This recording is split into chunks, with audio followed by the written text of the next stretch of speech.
കടുത്ത ഇന്ത്യ വിരുദ്ധ നിലപാടുകളിലൂടെയും ബംഗ്ലാദേശിലെ മുൻ പ്രധാനമന്ത്രി ഷെയ്ഖ് ഹസീനയുടെ സ്ഥാനത്യാഗത്തിന് കാരണവും ആയിരുന്ന ഷെരീഫ് ഉസ്മാൻ ഹാദിയുടെ കൊലപാതകത്തിൻ്റെ ചുരുൾ അഴിയുകയാണ്.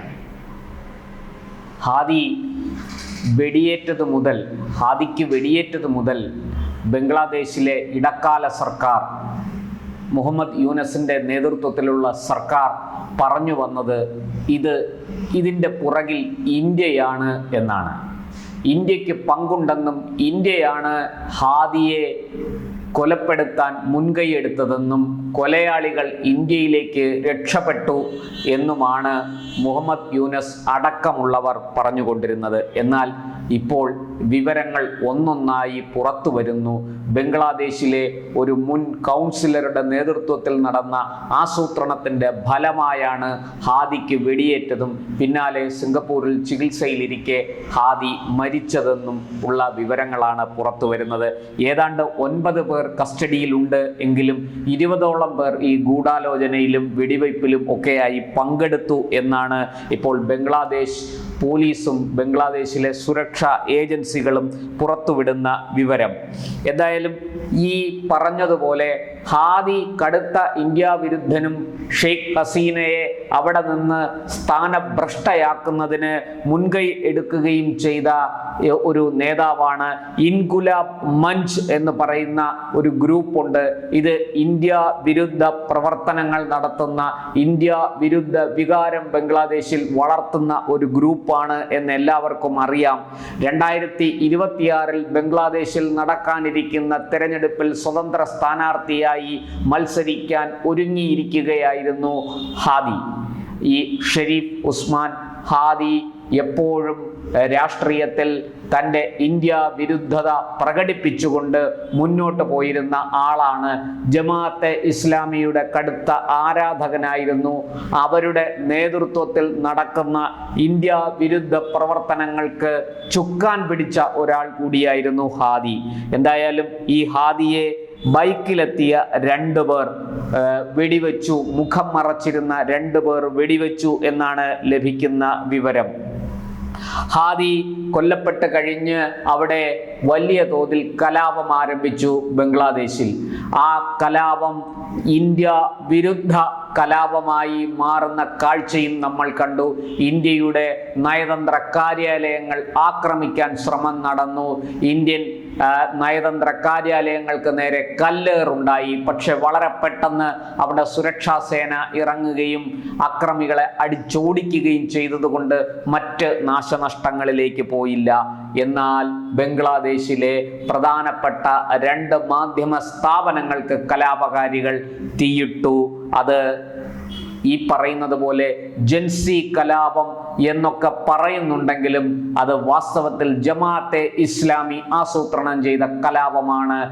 2 മാധ്യമ സ്ഥാപനങ്ങൾക്ക് തീയിട്ട ഈ കലാപകാരികൾ അതിനുള്ളിൽ പെട്ടുപോയ മാധ്യമ പ്രവർത്തകരടക്കമുള്ള ജീവനക്കാരെ രക്ഷപ്പെടാൻ അനുവദിച്ചില്ല.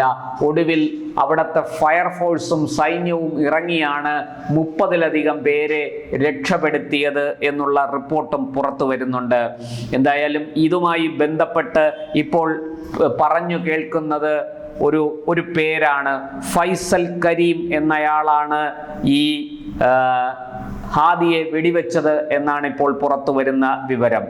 ഇയാൾ തൻ്റെ പെൺസുഹൃത്തിനോട് പറഞ്ഞു അത്രേ, രാജ്യത്തെ പിടിച്ചു കുലുക്കുന്ന ഒരു സംഭവം ഉടനടി നടക്കും എന്ന് ഈ പ്രധാന പ്രതിയെന്ന് സംശയിക്കുന്ന ഫൈസൽ കരീം തൻ്റെ പെൺസുഹൃത്തിനോട് പറഞ്ഞതായിട്ടാണ് വിവരം. ഇയാൾ ധാക്കയിലൂടെ ആദി റിക്ഷയിൽ പോകുമ്പോഴാണ് വെടിയേൽക്കുന്നത്. ഒരു ചെവിയിലൂടെ കടന്നു കയറിയ വെടിയുണ്ട മറ്റേ ചെവിയിലൂടെ പുറത്തേക്ക് വന്നു എന്നൊക്കെയാണ് റിപ്പോർട്ടുകൾ പറയുന്നത്. ബൈക്കിലെത്തിയ 2 പേർ, മുഖം മറച്ച 2 പേർ ഹാദിക്ക് നേരെ നിറയൊഴിച്ചു എന്നാണ് റിപ്പോർട്ട്. ഇത് 2 അല്ല 3 പേരുണ്ടായിരുന്നു എന്നും പറയുന്നു. ഈ ഫൈസൽ കരീം അവിടെ നിന്ന് രക്ഷപ്പെട്ടതിനു ശേഷം നേരെ ഗുവാഹത്തിയിലേക്ക് പോയി എന്നാണ് ഈ ബംഗ്ലാദേശിന്റെ ഇടക്കാല ഭരണാധികാരിയായ മുഹമ്മദ് യൂനസിന്റെ നേതൃത്വത്തിലുള്ള സർക്കാർ പറയുന്നത്. ഇവിടെ നിന്നും, അതായത് ധാക്കയിൽ വെച്ച് സംഭവം നടത്തിയതിനു ശേഷം ഇയാൾ നേരെ ഗുവാഹത്തിയിലേക്ക് റോഡ് മാർഗം രക്ഷപ്പെട്ടു എന്നാണ് പറയുന്നത്. ഈ ധാക്കയിലുണ്ടായ ഈ വെടിവെപ്പിന്റെ തലേന്ന് ഇയാൾ സവറിലെ ഒരു റിസോർട്ടിൽ പെൺസുഹൃത്ത് മരിയ അക്തർ ലിമയ്ക്കും 2 കൂട്ടാളികൾക്കുമൊപ്പം സമയം ചെലവഴിച്ചിരുന്നു ഈ ഫൈസൽ കരീം. അവിടെ വെച്ച് ഈ പെൺസുഹൃത്തിനോട് പറഞ്ഞതാണ് നാളെ രാജ്യത്തെ പിടിച്ചു കുലുക്കുന്ന ഒരു സംഭവം നടക്കും എന്ന്. ഈ മരിയ ഉൾപ്പെടെയുള്ളവരെ പോലീസ് അറസ്റ്റ് ചെയ്ത് ചോദ്യം ചെയ്തപ്പോഴാണ് ഫൈസൽ പറഞ്ഞു ഈ രാജ്യത്തെ പിടിച്ചു കുലുക്കുന്ന ഒരു സംഭവം നാളെ നടക്കും എന്ന് തങ്ങളോട് പറഞ്ഞതായി അവർ വെളിപ്പെടുത്തിയത്. എന്തായാലും അവരുടെ മൊഴിയുടെ അടിസ്ഥാനത്തിൽ പോലീസ് കേസ് ചാർജ് ചെയ്ത് മുന്നോട്ട് പോകുന്നുണ്ട്. ഈ ഫൈസലിന്റെ ഭാര്യ ഷഹേദ പർവീൺ സമിയ ഉൾപ്പെടെ കുടുംബാംഗങ്ങളെ മുഴുവനും ഇപ്പോൾ ബംഗ്ലാദേശ് പോലീസ് കസ്റ്റഡിയിൽ എടുത്തിരിക്കുകയാണ് എന്നാണ് വിവരം. അതാണ് 9 പേർ കസ്റ്റഡിയിലുണ്ട് എന്ന ഒരു വിവരം പുറത്തു വന്നത്. ഈ ഹാദിയുടെ കൊലപാതകത്തിൽ വിപുലമായ ഗൂഢാലോചനയുണ്ടെന്ന് ഞാൻ നേരത്തെ പറഞ്ഞു. ഒരു മുൻ കൗൺസിലർ അടക്കം 20 പേരാണ് ഇതിൽ പങ്കാളിയായത്. ഈ മുൻ കൗൺസിലർ ഇതിലെ പ്രധാന ആസൂത്രകനാണ് എന്നും ഇപ്പോൾ ബംഗ്ലാദേശ് പോലീസ് പുറത്തുവിട്ട വിവരത്തിലുണ്ട്. പ്രതിക്ക് രക്ഷപ്പെടാൻ വഴിയൊരുക്കിയ 20 പേർ അവിടെ ഉണ്ട് എന്നാണ് ബംഗ്ലാദേശ് സുരക്ഷാ ഏജൻസികൾ പറയുന്നത്.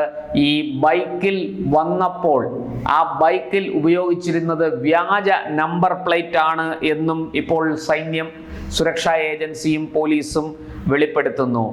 ഈ ഷെയ്ഖ് ഹസീനയുടെ കടുത്ത വിമർശകനായതുകൊണ്ട് തന്നെ അവരുടെ പാർട്ടി അവാമി ലീഗുകാർ ആയിരിക്കാം ഇത് ചെയ്തത് എന്നും ഒരു വാദം ഉയർന്നിട്ടുണ്ട്. എന്തായാലും അതിനെക്കുറിച്ച് സൈന്യമോ സുരക്ഷാ ഏജൻസികളോ പോലീസോ ഒന്നും കൂടുതൽ കാര്യങ്ങൾ വെളിപ്പെടുത്തിയില്ല. എന്തായാലും ഈ ഇന്ത്യയുടെ വടക്ക് കിഴക്കൻ സംസ്ഥാനങ്ങളെ ചേർത്തുകൊണ്ട് ഒരു ഗ്രേറ്റർ ബംഗ്ലാദേശ് രൂപീകരിക്കും, 7 സഹോദരിമാരെ അടർത്തിക്കൊണ്ടുപോയി ഒരു ഗ്രേറ്റർ അഫ്ഗാനിസ്ഥാൻ രൂപീകരിക്കും എന്ന തരത്തിൽ നേരത്തെ ചില പ്രസംഗങ്ങൾ അവിടെ നടന്നിരുന്നു. അതിന് മുന്നോടിയായിട്ട് ഈ 7 സംസ്ഥാനങ്ങളെ ചേർത്തുകൊണ്ട് ഒരു ഗ്രേറ്റർ ബംഗ്ലാദേശിന്റെ ഭൂപടം പ്രസിദ്ധീകരിച്ചിരുന്നു. അത് പ്രസിദ്ധീകരിച്ചത് ഈ ഷെരീഫ് ഉസ്മാൻ ഹാദിയാണ്. അങ്ങനെ ഒരു വലിയ പ്രകോപനം ഇയാൾ ഇന്ത്യക്കെതിരെ സൃഷ്ടിച്ചിരുന്നു എന്നും പറയപ്പെടുന്നുണ്ട്. ഈ പ്രകോപനമാണ് ഹാദിയുടെ മരണത്തിന് പിന്നിൽ ഇന്ത്യയുടെ കരങ്ങളുണ്ട് എന്ന് സംശയിക്കാൻ കാരണം.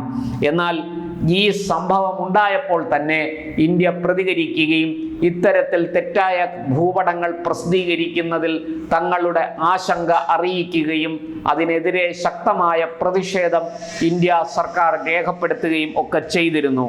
പക്ഷേ ഈ ഇപ്പോൾ പുറത്തു വന്ന വിവരങ്ങൾ അനുസരിച്ച് ഫൈസൽ കരീമാണ് ഈ കൊലപാതകത്തിന്റെ പുറകിലെന്ന് ഏതാണ്ട് തീർച്ചയായി കഴിഞ്ഞു.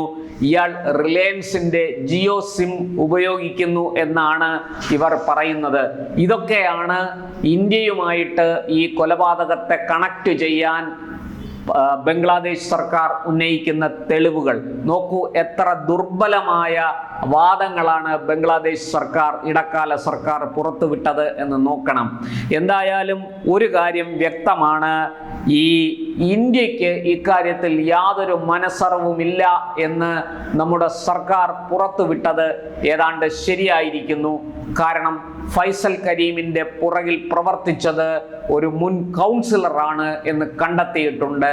ഈ കൗൺസിലറിന്റെ രാഷ്ട്രീയ പശ്ചാത്തലം ഇതുവരെ പുറത്തു വന്നിട്ടില്ല. അതുകൂടി പുറത്തു വരുന്നതോടുകൂടി ഈ കൊലപാതകത്തിന്റെ പിന്നിൽ പ്രവർത്തിച്ചത് ആരൊക്കെയാണ് എന്ന് വ്യക്തമാകും. എന്തായാലും ഇന്ത്യ സർക്കാർ പറഞ്ഞതിൽ ഉറച്ചു നിൽക്കുന്നു. ഈ ഫൈസൽ കരീം ഗുവാഹത്തിയിലേക്ക് രക്ഷപ്പെട്ടു എന്ന് പറയുന്നത് തെറ്റാണ്. ഇയാൾ ഇന്ത്യയിലേക്ക് കടന്നിട്ടില്ല, ഇയാൾ ഇപ്പോഴും ബംഗ്ലാദേശിൽ തന്നെ ഉണ്ട് എന്നാണ് ഇന്ത്യ സർക്കാർ നൽകുന്ന വിവരം.